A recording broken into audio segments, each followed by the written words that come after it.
कैलाश से धुआं धुआं है। अरे का हो, काहे मन मार के बैठल बड़ू?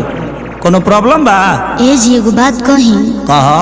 बड़ा मन करता देवघर जाए के जी। तब देखी न बाबा कई दिन से सपना में आवतनी आ अपना नगरी में बुलावतनी। सपना तो हम देखते, लेकिन क्या करी, पैसे नहीं खरे। ए साल रह दो, पर साल चल जाई, ठीक बा? गाड़ियों खाली नहीं खीसा तो हम अब की बार ना मानो, हम तो जेबे करब। चुप।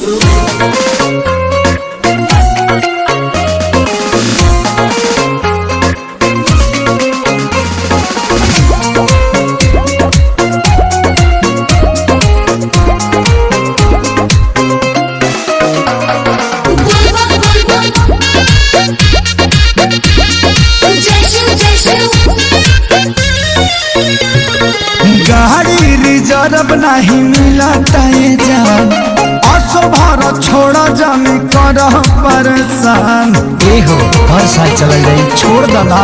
हम ना जाई छोड़। अरे गाड़ी रिजर्व नहीं मिला जान, असो भर छोड़ा जानी कर परेशान।